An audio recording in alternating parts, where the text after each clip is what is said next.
naman ng mami nyo. Walking 30 minutes. Okay?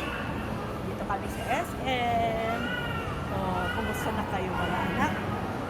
Grabe pa rin ang ulan, pero so far, we are good.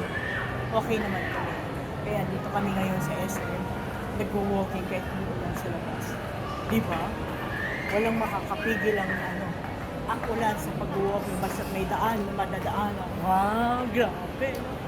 Pwera lang nung nakaraang Lunes. Kasi grabe din, yung traffic. Okay. Saka hindi, baha rin dun sa daan. Oo, baha. Kaya, ingat-ingat kayo mga anak, Abigail, Angelica, Janos. Ganon din sa inyo dyan. Addison, and Abby, and of course, my beautiful apo, Adriel. Special mention, syempre. Love you mga anak. Muhammad Chuk-Chuk. Okay. Okay, bye na? Ikaw. Okay, bye mga anak.